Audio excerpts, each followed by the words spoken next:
Hoje a gente vai falar sobre tendências. Entra na roda e fique à vontade. Eu sou a Maria Ribeiro e essa é a Moda de Conversa.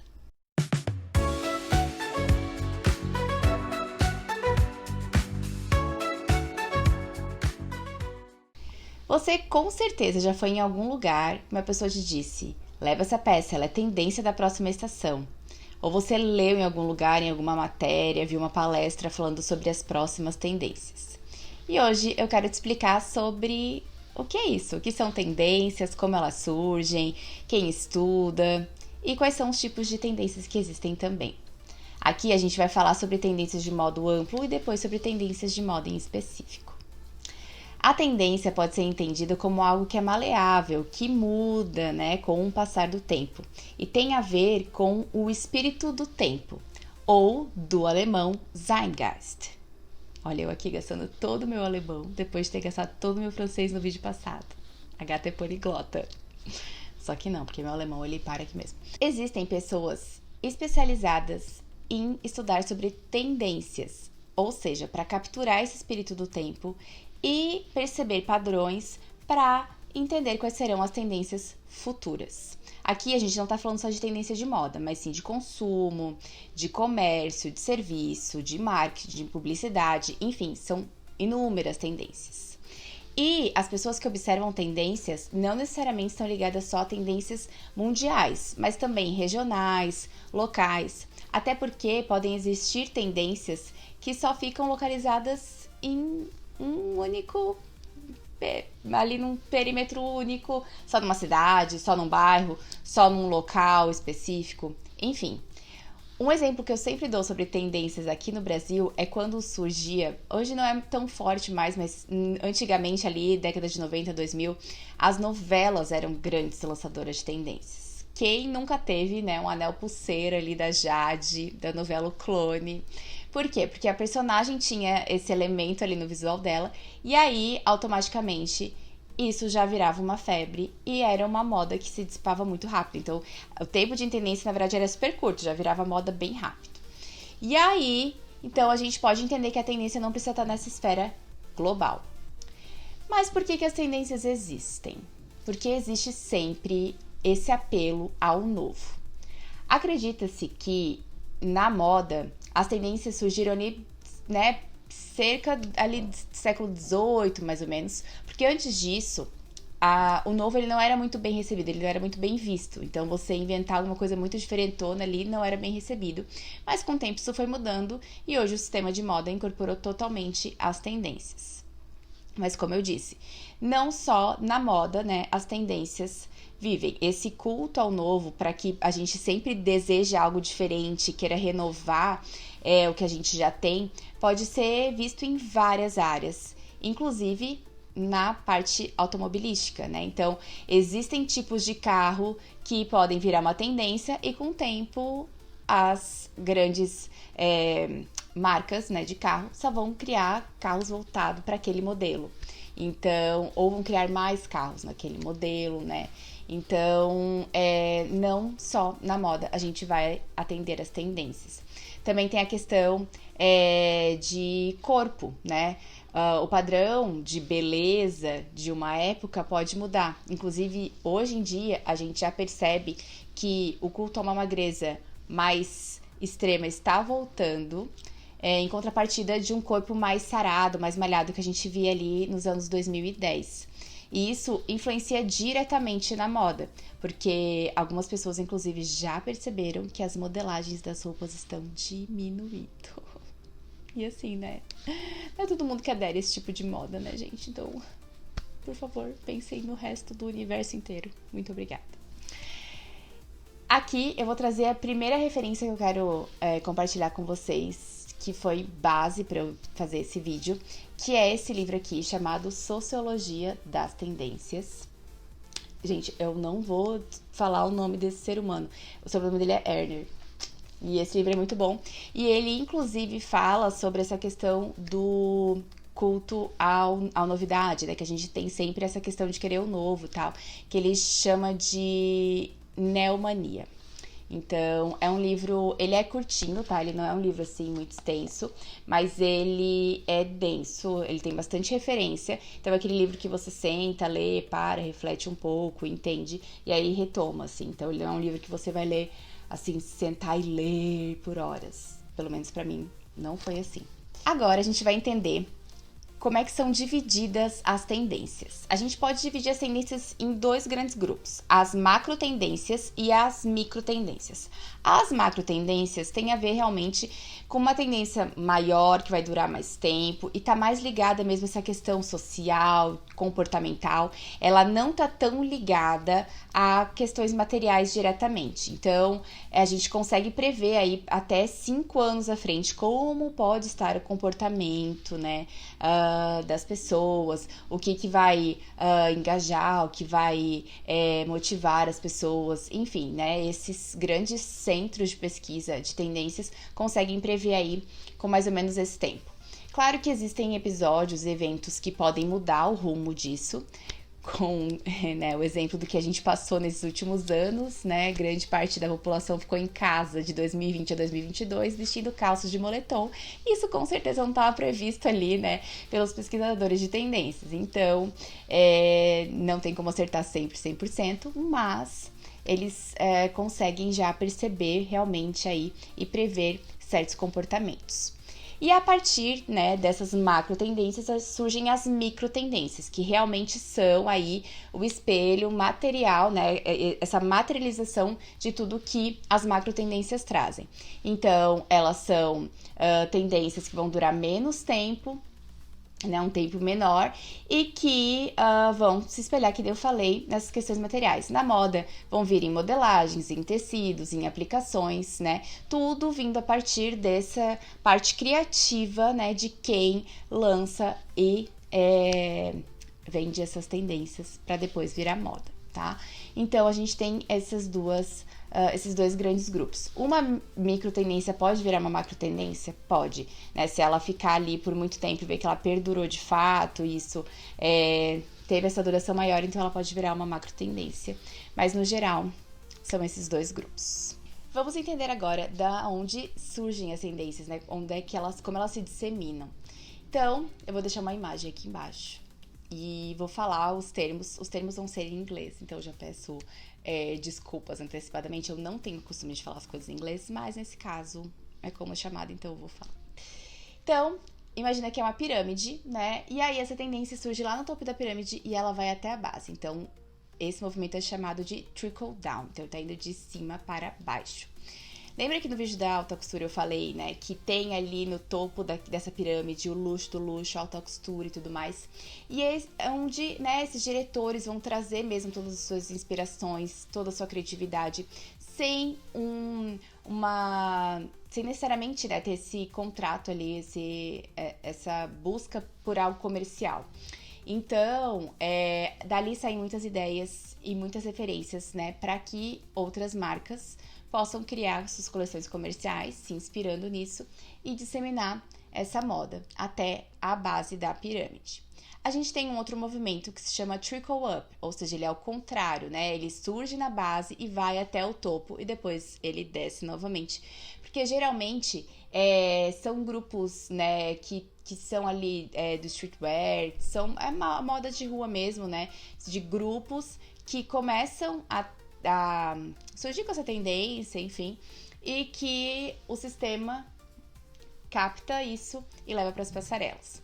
Um grande exemplo que a gente tem é o movimento punk na década de 70, né, que começou nas ruas, era um movimento muito político, né, inclusive, que tinha, né, como uma maneira até de rebater o que o movimento hippie estava vindo, paz e amor e tudo mais, os punks vêm mais mesmo pra luta, uma coisa mais pesada, né?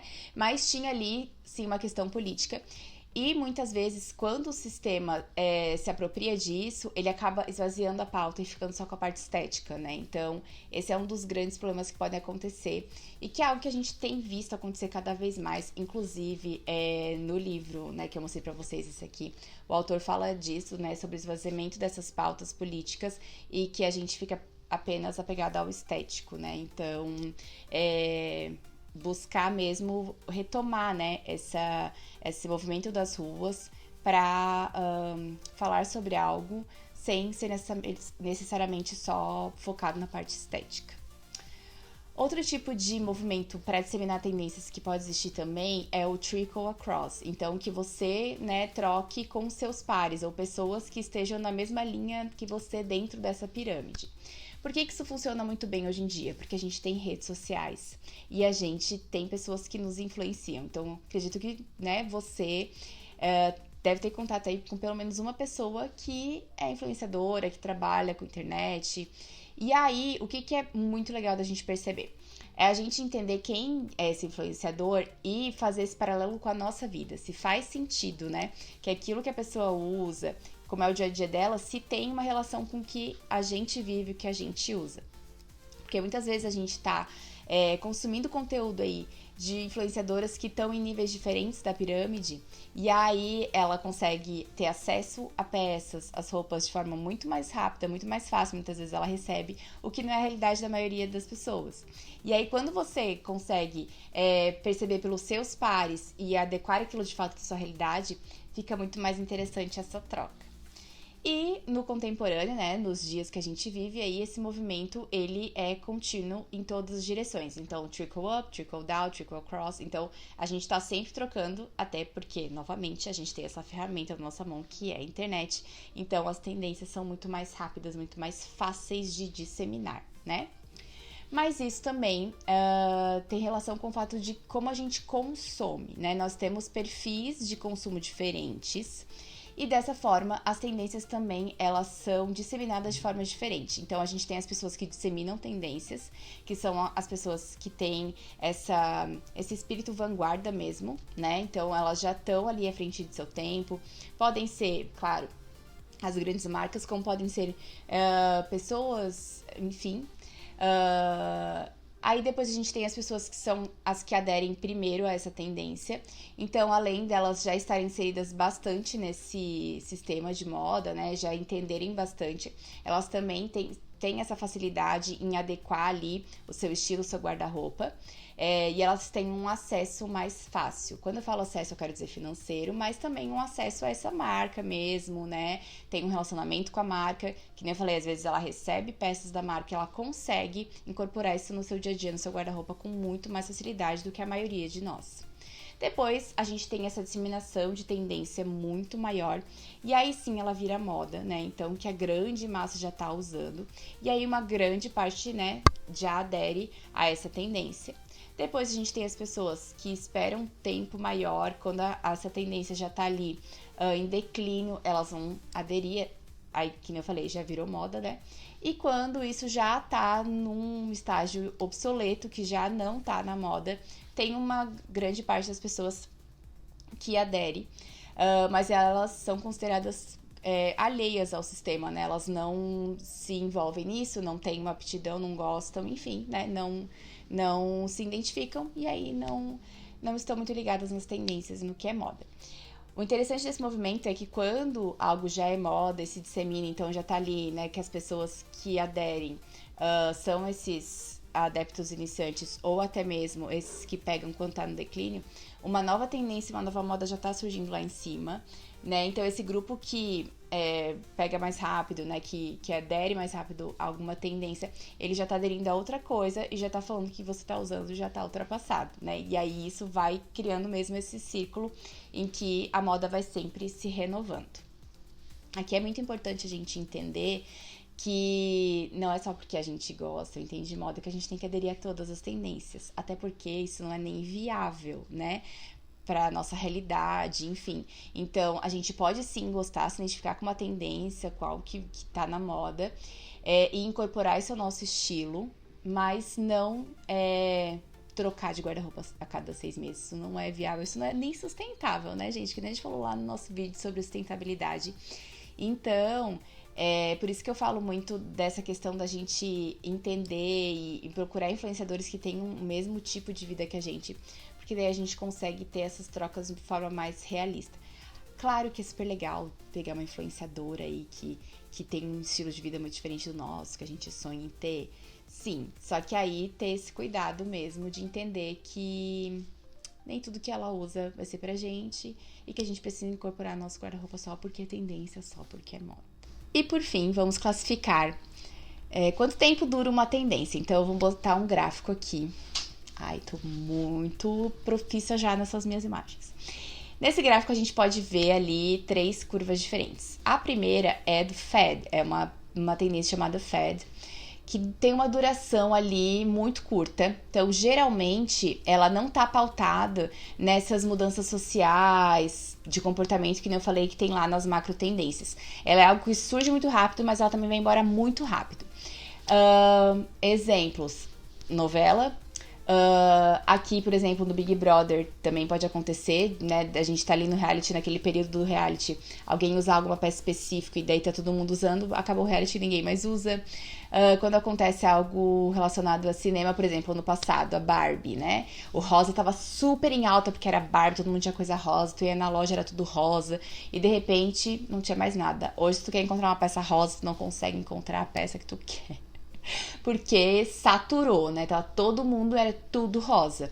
Justamente porque é uma coisa que vem muito rápido e vai embora muito rápido também. Então ela tem uma curta duração de tempo. Depois a gente vai ter a moda mainstream, que tem uma duração maior. Aí sim ela já é pautada, né? Nesses movimentos sociais, nessa questão comportamental. Então ela pode durar aí de 1 a 2 anos, dependendo da tendência, tá? E aí você vai ver em várias estações, né? Ela vindo, aparecendo, até que ela dá lugar para uma outra tendência. E por fim, a gente tem os clássicos, que é o tipo de tendência que se renova, mas assim, depois de muito tempo, né? Até porque o nosso entendimento do que é clássico, ele muda com o passar do tempo. Então, o que era clássico lá em 1920 não é clássico agora em 2020, né? 2024. Então, a gente vai renovando esses clássicos, mas eles têm uma duração maior de tempo, né? Podem ser entendidas como atemporal, que é aquela camiseta branca, né? Um bom jeans, enfim. Então, a gente tem essas peças, inclusive algumas marcas mantêm, né, ali no seu catálogo, peças que nunca saem de coleção, são aquelas peças clássicas mesmo, que você pode comprar hoje, pode usar anos, daqui a uns anos você volta lá e fala, eu quero a mesma peça desse jeito, e ela ainda vai ter lá, porque ela mantém no catálogo, justamente porque é aquela peça que nunca vai sair de moda, ela é um clássico, ela se mantém.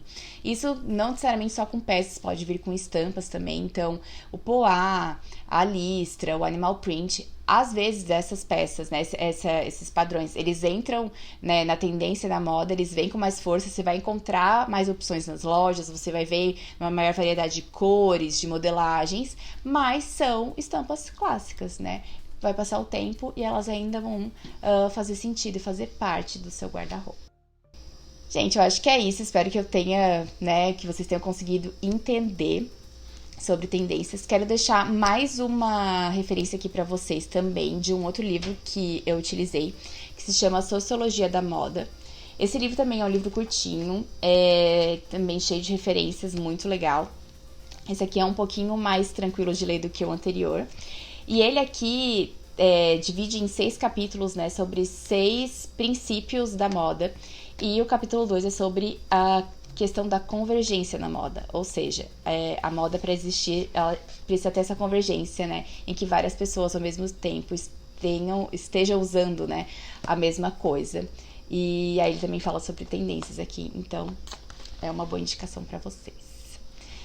É isso, a gente se vê na semana que vem. Um beijo e tchau!